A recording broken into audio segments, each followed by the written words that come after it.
So hello, स्वागत है आपका इस वीडियो के अंदर। आज हम लोग some basic concept of chemistry नाम का चैप्टर हम लोग पढ़ने वाले हैं और इस चैप्टर के अंदर हम लोग इसका आज बेसिक इंट्रोडक्शन लेंगे। हम ये देखेंगे कि ये चैप्टर किन किन कंटेंट को कवर करता है। चलिए, so what we have to do here is हमें some basic concept of chemistry के बारे में पढ़ना है और इसका बेसिक इंट्रोडक्शन हमको देखना है। तो चलिए सबसे पहले देख लेते हैं कि यार इस चैप्टर के अंदर हमारे पास डेफिनेशन क्या होती है। व्हाट इज़ केमिस्ट्री, केमिस्ट्री का क्या मतलब होता है। तो देखो, हमें पता है कि मैटर क्या होता है, कि ऐसी कोई भी चीज़ जो कुछ स्पेस को ऑक्यूपाई करे और उसका अपना कुछ मास हो, उसको हम क्या बोलते हैं, मैटर बोलते हैं। तो matter is nothing but it is substance that occupy space and have some mass is known as matter. अब केमिस्ट्री के अंदर हम लोग क्या करते हैं, केमिस्ट्री के अंदर हम लोग इसी मैटर के स्ट्रक्चर की स्टडी करते हैं कि ये मैटर हमारे पास है, उसका स्ट्रक्चर क्या है, वो किन किन चीज़ों से मिलके बना है। एटम्स होते हैं, हमें पता है, इसके अंदर इलेक्ट्रॉन, प्रोटॉन, न्यूट्रॉन्स होते हैं। ठीक है, इसी मैटर की कुछ ना कुछ प्रॉपर्टीज़ भी होंगी, बहुत प्रॉपर्टीज़ होती हैं। कंपोजिशन क्या है, कंपोजिशन मतलब किन किन चीज़ों से मिलके बना है। और अभी रुको मत, कि मैटर के अंदर जो जो चेंजेस हो सकते हैं, मतलब जब भी कोई केमिकल रिएक्शन होगी तो मैटर के अंदर चेंजेस होंगे ना, तो उस चेंजेस की स्टडी भी हम लोग इसके अंदर करते हैं। और लॉज नहीं भूलने हैं, बहुत सारे लॉज होते हैं जो केमिस्ट्री के अंदर हमारे पास ये डिसाइड करते हैं कि जो रिएक्टेंट बनेगा कितना बनेगा, किस टेम्परेचर पे बनेगा, या कोई भी कंपाउंड्स एलिमेंट्स जो है हमारे पास आपस में कंबाइन होंगे तो किस रेशियो में कंबाइन होंगे। तो लॉज की स्टडी भी इसके अंदर करनी होती है। इंपॉर्टेंट बात ये भी है हमारे पास कि भाई केमिस्ट्री को पढ़ना क्यों ज़रूरी है। तो हमारी भाई केमिस्ट्री को पढ़ना इसलिए ज़रूरी है कि सोसाइटी के अंदर जो भी प्रोग्रेस होगा, अगर केमिस्ट्री को अगर आप पीछे छोड़ दोगे तो प्रोग्रेस एक तरीके से रुक जाएगी, प्रोग्रेस नहीं हो पाएगी। क्योंकि आपको पता है कि जितने भी कॉस्मेटिक्स, जितने भी मेडिसिन, जितने भी एंटीडोट्स, जितनी भी वैक्सीन्स बनती हैं, बिना केमिस्ट्री के, बिना केमिकल्स की नॉलेज के आप उसको नहीं बना सकते।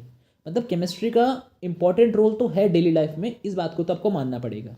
ठीक है, तो chemistry is one of the most important branch of science. ठीक है, और इसके अंदर मैटर और उसके लॉज, उसकी कंपोजिशन की स्टडी करी जाती है। अब आगे ये देखना है कि यार ये मैटर कितने टाइप का होता है, मैटर को हम लोग कितने टाइप से क्लासीफाई कर सकते हैं, मैटर एंड इट्स क्लासिफिकेशन। तो देखो, पहले तो हम मैटर की डेफिनेशन लिख दी, मैंने आपको बता दिया, स्पेस ऑक्यूपाई करे और उसका कुछ मास हो। मैटर को हम लोग, ध्यान रखना, दो टाइप से डिवाइड कर सकते हैं, टू वेज होता है मैटर को डिवाइड करने के। पहला होता है फिजिकल क्लासिफिकेशन और दूसरा होता है केमिकल क्लासिफिकेशन। पहला फिजिकल, दूसरा केमिकल। फिजिकल तो हमको पता है ना, सॉलिड, लिक्विड, गैस, है ना, तो उसी को देखेंगे हम लोग। फर्दर आगे बढ़ते हैं। तो देखो, मैटर हमारे पास दो टाइप से क्लासीफाई हो रखा है, पहला फिजिकल क्लासिफिकेशन, दूसरा केमिकल क्लासिफिकेशन। अब देखो, जो फिजिकल है ना, उससे हम लोग बहुत ज़्यादा फेमिलियर हैं। हमें पता है कि सॉलिड स्टेट होती है, लिक्विड स्टेट होती है, गैस स्टेट होती है। तो फिजिकल अपीयरेंस के आधार पर मैटर को हम लोग सॉलिड, लिक्विड या गैस बता सकते हैं। जैसे कुछ भी हम देखें तो हम देख के बता सकते हैं फिजिकली उसको कि वो सॉलिड में है, कि लिक्विड में है, कि गैसेस स्टेट में है। इसको हम फिर भी एक बार देखेंगे अभी। इसके अलावा ध्यान रखना, केमिकल क्लासिफिकेशन कौन सा है, ये आपके लिए थोड़ा सा नया हो सकता है। तो देखो, केमिकली हमारे पास जो मैटर होता है वो दो टाइप से क्लासीफाई है मेजरली। पहला होता है प्योर सब्सटेंस और दूसरे होता है मिक्सचर। प्योर सब्सटेंस और मिक्सचर। अब देखो, जो प्योर सब्सटेंस होते हैं हमारे पास, उसके अंदर कंपोजिशन फिक्स होती है कि जो भी, या तो वो एलिमेंट्स होंगे। देखो, प्योर सब्सटेंस फर्दर दो टाइप के हैं, एलिमेंट्स और कंपाउंड। मतलब इसके अंदर कंपोजिशन सेम होगी। अगर एलिमेंट्स हमारे पास हैं मतलब वो सिंगल सिंगल होगा, और कंपाउंड हमारे पास एलिमेंट से मिलके बनते हैं। तो इसको मैं आपके डिटेल में डिस्कस करेंगे। फिलहाल दो टाइप के केमिकल क्लासिफिकेशन होते हैं, प्योर सब्सटेंस एंड मिक्सचर्स। देखो, मिक्सचर्स जो होता है वो होमोजीनियस और हेट्रोजीनियस दो प्रकार के होते हैं। बट जो एलिमेंट्स हैं, देखो आप ध्यान रखो कि यार पीरियोडिक टेबल आपने देखा होगा, जिसके अंदर टोटल 118 एलिमेंट्स प्लस एलिमेंट्स हमारे पास हैं। तो इतने सारे जो एलिमेंट्स हमारे पास हैं, ये सारे एलिमेंट्स में मेजरली तीन टाइप की ही चीज़ें होती हैं। या तो वो मेटल्स होते हैं, या तो इन 118 में से नॉन मेटल होंगे या मेटलॉइड होंगे। मेजरली मेटल्स हमारे पास पोर्शन होता है, नॉन मेटल्स उससे कम होता है, मेटलॉइड और कम होते हैं। तो ये एलिमेंट्स तीन प्रकार से क्लासिफाइड हैं, मेटल्स, नॉन मेटल्स और मेटलॉइड। बट जो कंपाउंड हमारे पास होते हैं वो दो ही टाइप के होते हैं, एक ऑर्गेनिक कंपाउंड्स और एक इनऑर्गेनिक कंपाउंड। अब जो ये ऑर्गेनिक और इनऑर्गेनिक है, इसका क्या मतलब। देखो, ऑर्गेनिक कंपाउंड्स का अलग स्टडी होगा, आपकी जो सेकंड बुक है क्लास 11th की वो मेजरली डेडिकेटेड है ऑर्गेनिक कंपाउंड्स के लिए। और इनऑर्गेनिक कंपाउंड्स का मतलब क्या होता है। देखो, ऑर्गेनिक मतलब ऐसे कंपाउंड्स जिसके अंदर कार्बन प्रेजेंट हो, उनको ऑर्गेनिक कंपाउंड बोला जाता है। तो जनरली जितने भी ऑर्गेनिक कंपाउंड हैं उन सबके अंदर कार्बन मिलेगा आपको। कार्बन काफ़ी इंपॉर्टेंट कंपाउंड है, ये किसी से भी बॉन्ड बना लेता है। अब हमारे पास क्या है कि जो इनऑर्गेनिक कंपाउंड्स हैं इसके अंदर ऐसे कंपाउंड्स की स्टडी होगी जिनमें जनरली कार्बन नहीं मिलता। जनरली बात बता रहा हूँ मैं, हमेशा नहीं। जैसे CO2 जो है इसके अंदर कार्बन है बट फिर भी इसको इनऑर्गेनिक कंपाउंड्स में पढ़ा जाता है। सो वही बातें हैं, कार्बोनिक एसिड हो गया H2CO3, इसको भी इनऑर्गेनिक में पढ़ते हैं। बट ये ध्यान रखना, ऑर्गेनिक के अंदर सिर्फ कार्बन की स्टडी होती है, जिनमें कार्बन होगा मस्ट उनकी स्टडी होगी। इनऑर्गेनिक के अंदर जिनमें कार्बन नहीं होगा उनकी स्टडी होगी। एक्सेप्शंस मौजूद है CO2 और H2CO3। ठीक है, चलिए एक एक करके इनको डिटेल में डिस्कस करते हैं। बात स्टार्ट करेंगे सॉलिड से, ठीक है। तो देखो सबसे पहले, अच्छा उससे स्टार्ट करने से पहले आपको थोड़ा बता दूं मैं, क्लास 9 to 12 के लिए हम लोगों ने एक नया बैच स्टार्ट करा है। एंड अगर आप देहरादून में रहते हैं तो आप ऑफलाइन भी आके हमसे पता कर सकते हैं। हमारे पास PCM स्ट्रीम के लिए या PCB स्ट्रीम के लिए सारी क्लासेस अवेलेबल है 9 to 12। अच्छा, जो हम पढ़ाएंगे उसमें क्या क्या चीज़ें आपको मिलेगी, देखो पहली बात तो हमारे बैचेस काफ़ी छोटे रहते हैं, स्मॉल बैचेस हम लोग अडॉप्ट करते हैं और पर्सनल अटेंशन मिलेगी। अगर छोटे बैच होते हैं तो उसमें पर्सनली अटेंशन मिल जाती है। आपको रिवीजन नोट मिलेंगे क्लास के बाद, प्रैक्टिस क्वेश्चंस आपको कराए जाएंगे और साथ ही साथ घर के लिए भी दिए जाएंगे। अगर आप घर में अगर आप प्रैक्टिस करोगे तो आपका वो कॉन्सेप्ट स्ट्रांग हो जाएगा।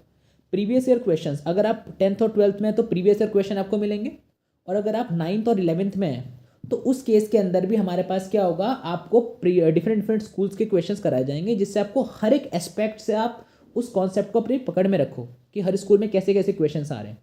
और 1000 से ऊपर क्वेश्चंस का आपको फ्री एक्सेस मिलने वाला है, ये आपको हर दिन प्रोवाइड कराए जाएंगे। आप यहाँ पे कॉन्टैक्ट नंबर आपको लिखा है, इनमें से आप किन्हीं दो कॉन्टैक्ट नंबर पे कॉल करके फर्दर डिटेल्स ले सकते हैं, ठीक है। चलिए आगे बढ़ते हैं हम लोग। इसके बाद हमारे पास जो नेक्स्ट आता है that is your solid, liquid and gas. एक एक करके इनको शांति से देखते हैं। हाँ जी, शांति से देखेंगे हम लोग, ठीक है। चलो मैं कलर थोड़ा चेंज करता हूँ एंड लेट्स सी। देखिए सबसे पहले सॉलिड्स के बारे में। देखो सॉलिड्स की शेप डेफिनेट होती है, हमको पता है यार, ये सब ना वो है 9th क्लास वाला है ना, तो इसको हम थोड़ा सा फास्ट करेंगे। देखो सॉलिड की शेप डेफिनेट होती है और इसका वॉल्यूम भी फिक्स होता है। जैसे जो भी सॉलिड चीज़ें आपके आसपास है, आपका टेबल चेयर, उनका शेप भी फिक्स है, उनका वॉल्यूम भी फिक्स है। बल्कि जो लिक्विड्स होती हैं उनका शेप फिक्स नहीं होता है, उनका वॉल्यूम फिक्स होता है। भाई लिक्विड को आप जिस भी कंटेनर में डालोगे उसी की शेप ले लेगा, वॉल्यूम तो चेंज नहीं हो सकता। तो डेफिनेट वॉल्यूम है बट शेप डेफिनेट नहीं है। और गैस के साथ ऐसा है कि भाई इसमें शेप भी डेफिनेट नहीं होती है और ना ही हमारे पास वॉल्यूम डेफिनेट होता है। शेप और वॉल्यूम दोनों में से हमारे पास कुछ भी चीज़ फिक्स नहीं होती है, इस वजह से हम लोग गैस में ऐसा होता है। अब सॉलिड की बात करें तो स्पेस की बात कर लेते हैं कि एम्प्टी स्पेस कितनी कितनी किसमें कितनी होती है। देखो सॉलिड्स के अंदर जो एम्प्टी स्पेस होती है ना बहुत कम होती है, मतलब ना के बराबर। तो जैसे हमारे पास ये बॉक्स है ना, ये एक सॉलिड सब्सटेंस है, इसके अंदर हमारे पास डिफरेंट डिफरेंट एटम्स हैं सॉलिड के। अब क्या होगा ना कि इनके बीच में स्पेस मैंने बहुत कम होगी। आप बोलोगे हाँ तो स्पेस दिख रही है, अरे ये बस दिखने के लिए है। अगर आप माइक्रोस्कोपिक लेवल पे देखोगे तो ऐसा दिखेगा, बाहर से देखोगे तो बहुत क्लोजली पैक्ड है, आपको दिखाने के लिए बनाया मैंने। तो इनके बीच में स्पेस बहुत कम होती है, और जब स्पेस कम होगी तो इनके पास सिर्फ और सिर्फ वाइब्रेटरी मोशन मौजूद होगा, इसके अलावा और कोई मोशन ये नहीं दिखा सकते। रेगुलर ऑर्डर्ड अरेंजमेंट इनके अंदर होता है। जैसे देखो ये पार्टिकल लगे हैं ना, ये सीक्वेंस में लगे हैं कि एक के नीचे एक, एक के नीचे एक, तो इनमें एक रेगुलर पैटर्न है। और अगर रेगुलर पैटर्न होता है तो इस चीज़ को हम लैटिस बोलते हैं। अब ये लैटिस आप क्या बोलोगे, देखो लैटिस का मतलब होता है कि रेगुलर पैटर्न होना चाहिए, अगर ऐसा पैटर्न दिखेगा मतलब वो लैटिस में अरेंज्ड है। तो इस सॉलिड के बारे में थोड़ी सी क्लासिफिकेशन मैंने आपको बताई, और लिक्विड के बारे में, गैस के बारे में। अब लिक्विड गैस में एम्प्टी स्पेस कैसी होगी उसको देख लेते हैं।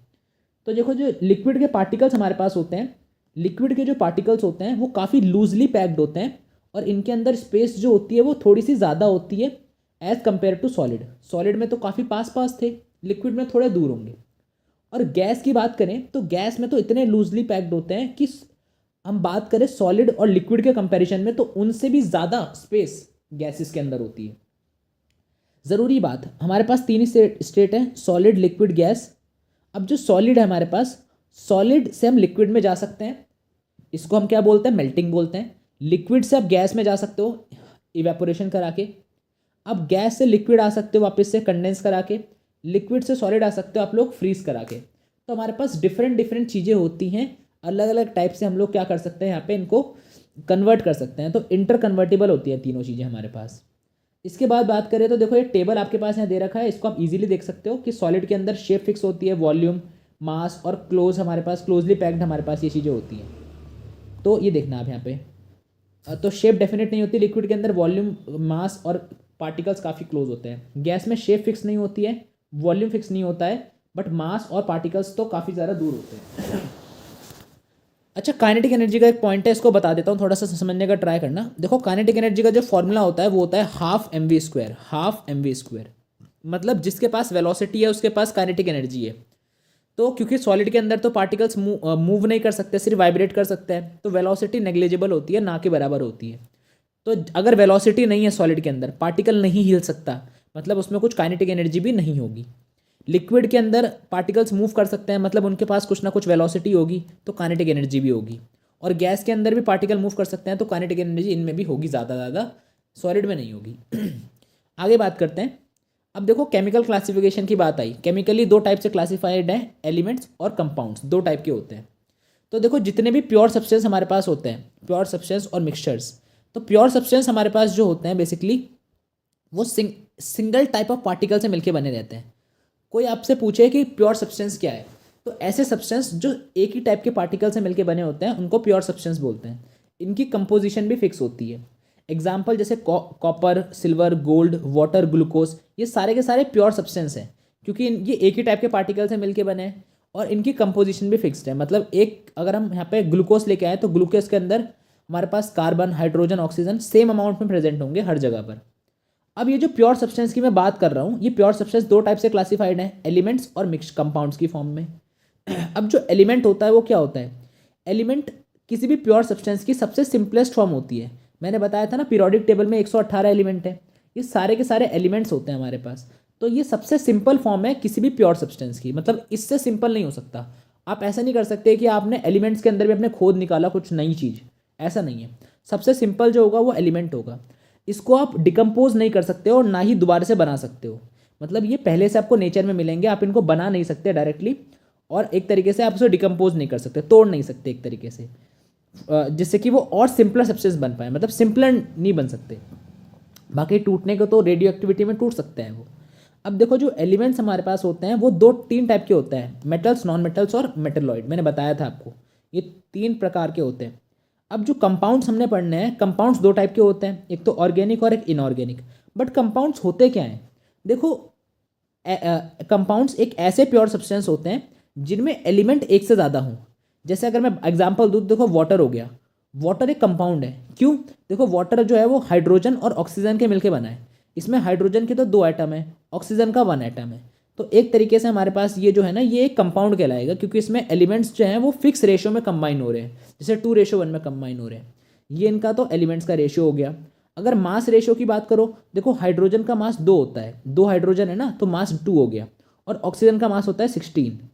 तो अगर आप रेशियो निकालोगे, यहाँ पे मास का रेशियो निकालोगे, 2 1 2, 2 8 16, तो रेशियो आएगा 1:8। तो हाइड्रोजन वाटर के अंदर H और O का रेशियो 1:8 होता है। अब एक ज़रूरी बात क्या होती है, देखो मैंने बताया कि जो कंपाउंड्स होते हैं ना, कंपाउंड्स वो एलिमेंट से मिलके बनते हैं। तो हमारे पास यहाँ पे जो कंपाउंड बनेंगे वो जिन जिन एलिमेंट से मिलके बने हैं उनकी प्रॉपर्टी एंटायरली डिफरेंट होगी उनसे। देखो, जैसे वाटर है ना, वाटर हाइड्रोजन से मिलके भी बना है, ऑक्सीजन से मिलके भी बना है। हाइड्रोजन भी कंबशन को सपोर्ट करेगा, मतलब ये भी एक अच्छी गैस है ना, रॉकेट के अंदर फ्यूल की तरह यूज़ करते हैं H2 को, पता है आपको। और जो ऑक्सीजन हमारे पास होता है, ये भी हमारे पास बिना ऑक्सीजन के आप कंबशन नहीं करा सकते, जला नहीं सकते किसी भी चीज़ को, फायर नहीं जलेगी। तो हाइड्रोजन और ऑक्सीजन जो हमारे पास होते हैं, इनकी प्रॉपर्टी होती है कि ये सपोर्ट करते हैं फायर को। बट जो वाटर होता है वो पानी, आग बुझाने के काम आता है ना, फायर को एक्सटिंग्विश करने के काम आता है। तो ये ध्यान रखना है कि जो कंपाउंड होता है ना वाटर, तो वो अपने एलिमेंट्स जिनसे वो बना है उनसे एक प्रॉपर्टी कंप्लीटली डिफरेंट होती है उसकी। इसके बाद हम बात करें तो देखो, ऑनलाइन क्लासेस भी हमारे पास अवेलेबल है। अगर आप ऑफलाइन नहीं ले सकते क्लासेस, तो आप ऑनलाइन भी हमें मैथमेटिक्स, केमिस्ट्री, फिजिक्स और आप बाकी हमारे पास सब्जेक्ट्स के लिए ऑनलाइन क्लासेस आप ले सकते हो। 9 to 12th के लिए हमारे पास ये क्लासेस अवेलेबल है। तो ये ध्यान रखना आप यहाँ पे कि ऑनलाइन भी आप इन चीज़ों को परचेज़ कर सकते। तो आज के लिए इतना ही रखते हैं, और बाकी किसी और वीडियो में आपसे मिलूंगा मैं। तो थैंक यू वेरी मच इस वीडियो को देखने के लिए। और मैं आपको एक चीज़ बता दूं कि हम लोग काफ़ी शांति से और काफ़ी ईजी मैनर में हम लोग पढ़ते हैं। वीडियो के लिए थोड़ा सा फास्ट कराना पड़ा, बट एक एक पॉइंट आपको क्लियर होगा जब आप ऑफलाइन हमसे पढ़ेंगे या फिर हमारे बैच में एनरोल होंगे। तो फिलहाल के लिए इतना ही रखते हैं, मिलते हैं किसी और वीडियो में, तब तक के लिए बाय।